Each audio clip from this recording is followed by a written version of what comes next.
Hey, welcome to 12 Tone. Back in 2017, we did a video about Comfortably Numb that, statistically speaking, everyone watching this video has probably already seen. But Pink Floyd is one of those bands that continued to grow, experiment, and change a lot over their career, so I thought it'd be good to look at another one of their biggest hits from a different era, maybe something off their best-selling album, Dark Side of the Moon. And what better song to grab off that album than their sarcastic send-up of materialism, Money. Normally, this is where I'd play you a recreation of the intro, but Money doesn't actually start with music. It starts with a cash register.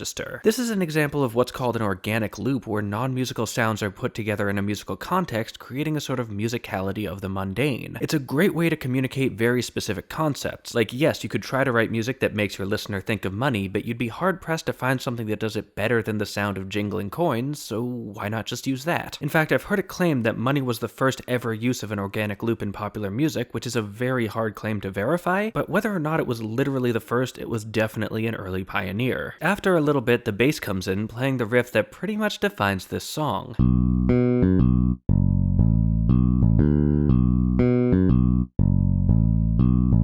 There's a lot to look at here, but let's start with the most obvious. There's only 7 beats. Most music we listen to breaks up into chunks of either 3 or 4, so using a number as complex as 7 instead makes the music feel almost lopsided, like its pieces don't quite fit together neatly. But Money does a really clever thing with this. It introduces the 7-beat pattern in the organic loop before you're actually listening for a sense of metric hierarchy, so you just get used to this pattern of 7 sounds, and by the time the bass slides in, we're already familiar with the structure. In this case, the riff mostly breaks up into groups of 3. In the first group, we start on a low B, jump up to a high B, then walk back down to the low B, stopping at F sharp along the way. This outlines a B power chord, telling us what the root is without giving us much information on the overall tonality. After that, we jump down to a low F sharp, then walk up through A back to B. At this point, we've completed 6 of our 7 beats, and so far we're mostly just playing roots and fifths. The A tells us we're probably in B minor, but its position in the walk-up means it doesn't really stand out melodically. If this riff was only 6 beats long, I think it'd be pretty boring. Check it out.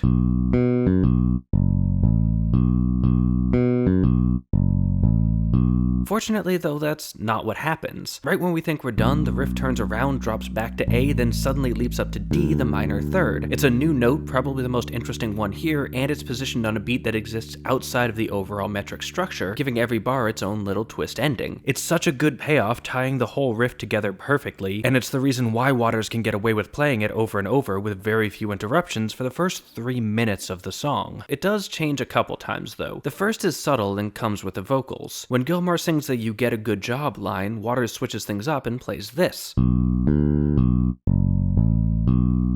It's basically the same thing, but he's swapped the high B for a D in order to match the melody. Gilmour, though, doesn't quite return the favor. When we get to the end of the riff, where Waters plays a D again, Gilmour overshoots it and sings an E instead, creating a sort of tension that implies that maybe, just maybe, he might not be entirely sincere in his assertion that, and I quote, "you're okay." This line also does some fun stuff with the rhythm. If you look at how Gilmour sings "you get a good job," the accents fall on the words get and job. But if we look at the bass part, the downbeat actually happens while he's singing good, which gets almost no emphasis at all. This almost gives the sense that we've changed time signatures and makes this section pretty difficult to count if you don't know what's going on, but really the vocals are just singing with a different pattern of accents than everyone else. It's a cool, kinda disorienting effect. Eventually the time signature does change though when the bass plays this.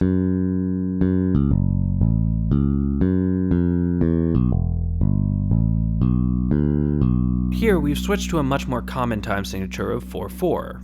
Sort of. Actually, there's half a bar missing here, which means in total this section is 14 quarter notes long, so we could technically still write it in 7/4, but if we look at it like that, the accent pattern is complete chaos, so I think most people will feel this as a metric shift. On notes though, this is pretty interesting. They start by outlining F sharp minor, then E minor. In the key of B, these are the 5 and 4 chords, and walking from 5 to 4 and then back to 1 is a pretty classic blues move. It gives you a sense of the tonality without actually creating a strong sense of resolution, because blues songs aren't really big on letting you rest. The only note that really stands out to me here is this F natural, which isn't in the key, but it's just serving as a passing note between the roots of the 2 chords, which is another common feature of the blues. That's basically all that happens until the saxophone solo, which starts over the bass riff but then moves to this, which is just the same riff, but built around E instead. Again, E is the 4 chord, and here it's providing a sort of reprieve from the endless B minor, giving the soloist another harmonic landscape to explore. Inserting the 4 chord to break up a long run of 1 chords is yet another blues move. After the sax solo comes the guitar solo, where things change a lot. For starters, we're back to 4/4, and not like a weird sneaky 4/4 where we sometimes lose track of half a bar. No, this is just straight up common time. The section is built on top of 3 main bass riffs. This one, which outlines B minor, this one, outlining E minor, and this one, outlining F sharp minor. Each of these riffs is built around a descending half-step line, which makes it feel like we're just constantly falling. Interpret that symbolism however you want. Anyway, the way these riffs are put together is... Okay, you know how I've been pointing out that various parts of this song are references to the blues? Well, this section is more than just a reference, it's a straight-up blues form. Specifically, it's a variation of the 12-bar blues pattern, which is 4 bars of the 1 chord, 2 bars of 4, 2 bars of 1, then 5, 4, 1, 1, lather, rinse, repeat. This version, though, makes 2 big changes to that structure. First, it doubles the length, so we've got 8 bars of 1, 4 bars of 4, and so on, making it technically a 24-bar blues. The other change is that instead of this 4 chord near the end, the whole band comes together to play this,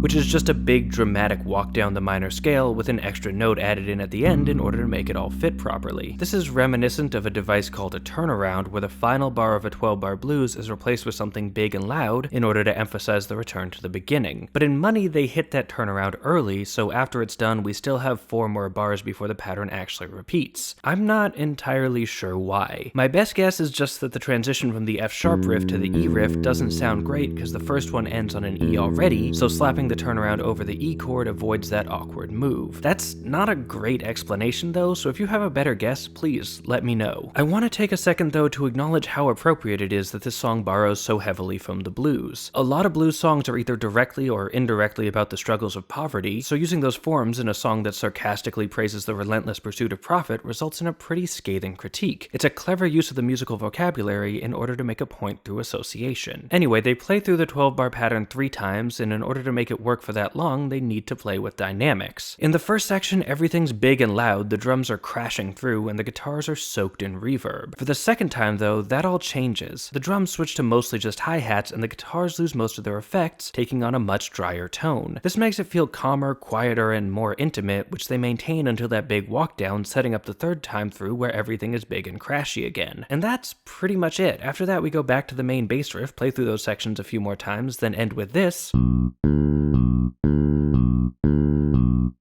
which is just the last bit of the riff looped forever until it fades out, because the pursuit of money never actually ends. Or something.